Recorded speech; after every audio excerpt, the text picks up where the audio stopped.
The Giver, Chapter 9. As you remember, Jonas just got assigned his job as the receiver. He doesn't totally know what that means yet, but apparently it's a very big deal. So that's where we'll pick up. Here we go. Now, for the first time in his 12 years of life, Jonas felt separate, different. He remembered what the chief elder had said, that his training would be alone and apart. But his training had not yet begun, and already upon leaving the auditorium, he felt the apartness. Holding the folder she had given him, he made his way through the throng, looking for his family unit and for Asher. People moved aside for him. They watched him. He thought he could hear whispers. Ash, he called, spotting his friend near rows of bicycles. Ride bike with me? Sure, Asher smiled, his usual smile, friendly and familiar. But Jonas felt a moment of hesitation from his friend, an uncertainty. Congratulations, Asher said. You too, Jonas replied. It was really funny when she told about the smacks. You got more applause than almost anybody else. The other new 12s clustered nearby, placing their folders carefully into the carrying containers on the backs of their bikes. In each dwelling tonight, they would be studying the instructions for the beginning of their training. Each night for years, the children had memorized the required lessons for school, often yawning with boredom. Tonight, they would all begin eagerly to memorize the rules for their adult assignments. Congratulations, Asher, someone called. Then the hesitation again. You too, Jonas. Asher and Jonas responded with congratulations to their group mates. Jonas saw his parents watching him from the place where their own bicycles were waiting. Lily had already been strapped into her seat. He waved, they waved back smiling, but he noticed that Lily was watching him solemnly, her thumb in her mouth. He rode directly to his dwelling, exchanging only small jokes and unimportant remarks with Asher. See you in the morning, Recreation Director, he called, dismounting by his door as Asher continued on. Right, see ya, Asher called back. Once again, there was just a moment when things weren't quite the same, weren't quite as they had always been through their long friendship. Perhaps he had imagined it. Things couldn't change with Asher. The evening meal was quieter than usual. Lily chattered about her plans for volunteer work.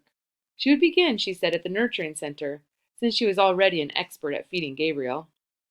I know, she added quickly when her father gave her a warning glance. I won't mention his name. I know I'm not supposed to know his name. I can't wait for tomorrow to come, she said happily. Jonas sighed uneasily. I can, he muttered. You've been greatly honored, his mother said. Your father and I are very proud. It's the most important job in the community, father said. But just the other night you said that the job of making assignments was the most important. Mother nodded. This is different. It's not a job, really. I never thought, never expected. She paused. There's only one receiver. But the chief elders said that they had made a selection before and that it failed. What was she talking about? Both of his parents hesitated. Finally, his father described the previous selection. It was very much as it was today, Jonas. The same suspense as 111 had been passed over when the assignments were given. Then the announcement, when they singled out the one. Jonas interrupted. What was his name? His mother replied. Her, not his.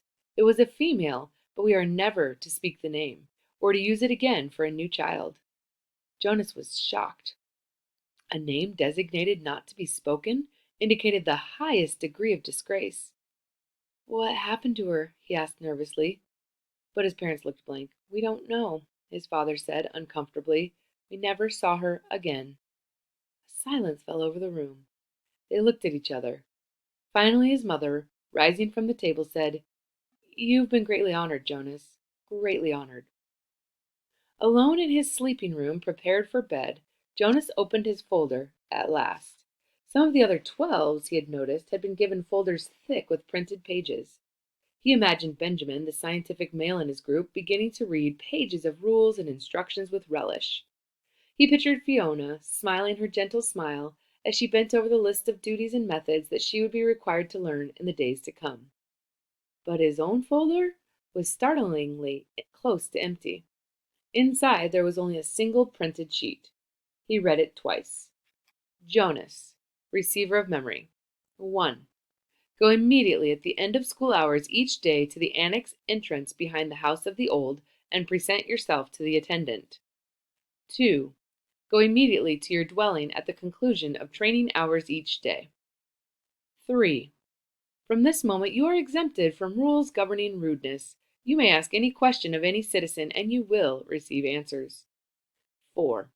Do not discuss your training with any other members of the community, including parents and elders. 5. From this moment, you are prohibited from dream telling. 6. Except for illness or injury unrelated to your training, do not apply for any medication. 7. You are not permitted to apply for release. 8. You may lie. Jonas was stunned. What would happen to his friendships? His mindless hours playing ball or riding his bike along the river? Those had been happy and vital times for him. Were they to be completely taken from him now?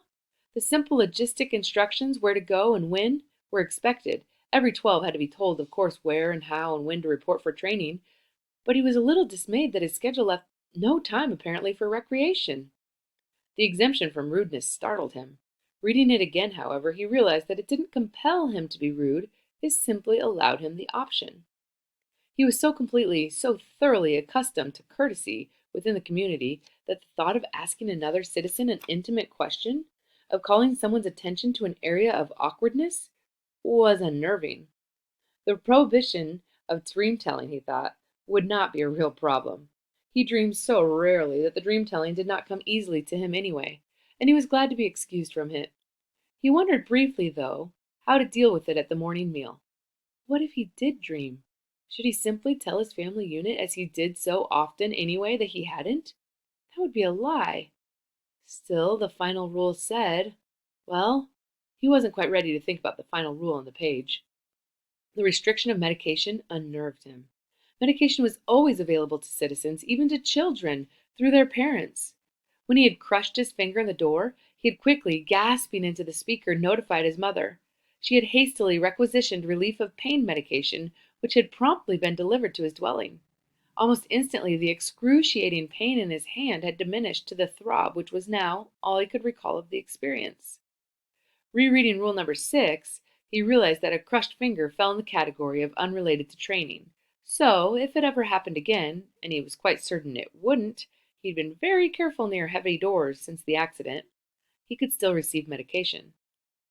The pill he now took each morning was also unrelated to training, so he would continue to receive the pill. But he remembered uneasily what the chief elder had said about the pain that would come with his training. She had called it indescribable. Jonas swallowed hard, trying without success to imagine what such pain might be like, with no medication at all, but it was beyond his comprehension. He felt no reaction to rule number 7 at all. It had never occurred to him that under any circumstances he ever might apply for release. Finally, he steeled himself to read the final rule again. He had been trained since earliest childhood, since his earliest learning of language, never to lie. It was an integral part of the learning of precise speech. Once, when he'd been a 4, he had said, just prior to the midday meal at school, "I'm starving." Immediately, he had been taken aside for a brief private lesson in language precision. He was not starving, it was pointed out. He was hungry. No one in the community was starving, had ever been starving, would ever be starving. To say starving was to speak a lie. An unintentional lie, of course. But the reason for precision of language was to ensure that unintentional lies were never uttered. Did he understand that? They asked him. And he had. He had never within his memory been tempted to lie. Asher did not lie. Lily did not lie. His parents did not lie. No one did. Unless... Now Jonas had a thought that he never had before. This new thought was frightening. What if others, adults, had upon becoming 12s received in their instructions the same terrifying sentence? What if they had all been instructed, "You may lie"? His mind reeled.